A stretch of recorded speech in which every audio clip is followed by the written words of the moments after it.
Good morning. I'm going to show you a day in my life using thermochemistry. So if we look, right here is potential energy because I have stopped and I am building up kind of that energy. And right here is the kinetic from the potential being released, and that is how the discus gets thrown. After my track meet, I got Dutch Bros and I got a frozen drink. This is what it looked like before. I took too long to drink it, so now it's all melted. This is an endothermic reaction because it brought in heat to melt the drink. I'm cooking ground meat because it's time to eat dinner, and this is an endothermic reaction because it is taking in the heat to cook the meat. Now, I'm lighting a candle to get rid of the smell in my house from the food. This is an exothermic reaction because it releases heat. This is a Warmy. It is a heatable, heating pad type of stuffed animal. I just heated it up because it's cold, and this is an exothermic reaction because it's releasing heat. Okay, so now I'm playing with my dog, and if we look right here, she's sitting. She's not moving. She has potential energy. And then when I start to move, she takes off after me, and she is now releasing kinetic energy.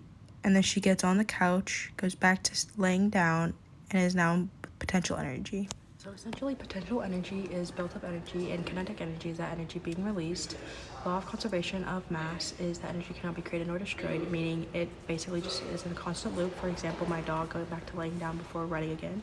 And an endothermic reaction is when heat is being brought in to warm up the system, and an exothermic reaction is when heat is leaving the system to warm up the surroundings.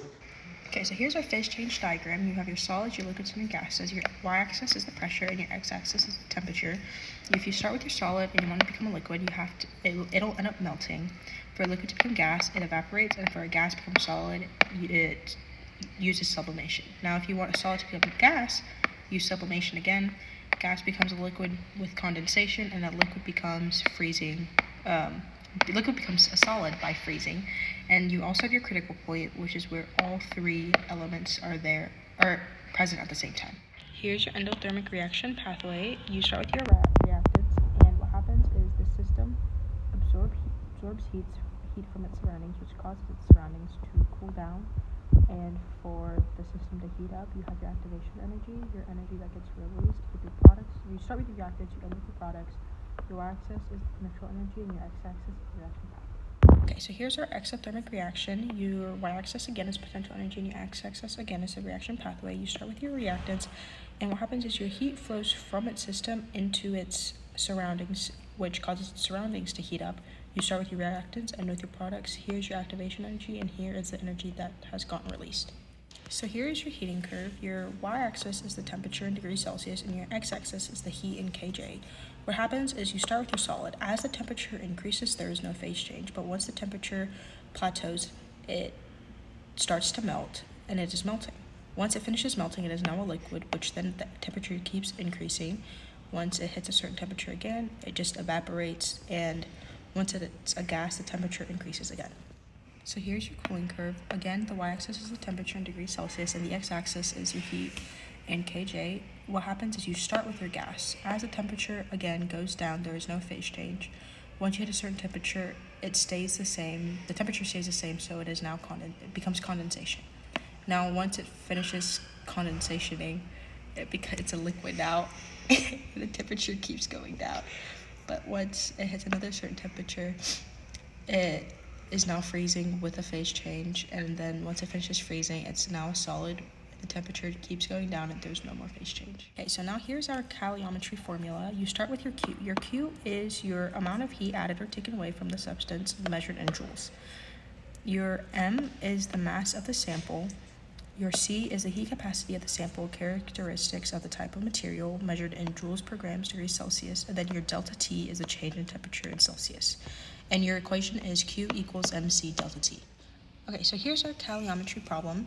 How much heat is needed to raise the temperature of 500 grams of water from 25 degrees Celsius to 75 degrees Celsius using the equation Q equals MC delta T with a specific heat of 4.8 joules per gram degrees Celsius. So the first thing we need to do is figure out our delta T, which is the change in temperature, which would be 75 minus 25 which would give us 50.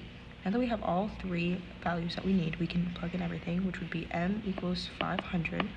Multiply that by 4.18, multiply that by 50. That would give you 104,500 joules, which equals your Q. Specific heat is the amount of heat that is needed to raise 1 gram of substance by 1 degree Celsius, so the ratio is 1 to 1.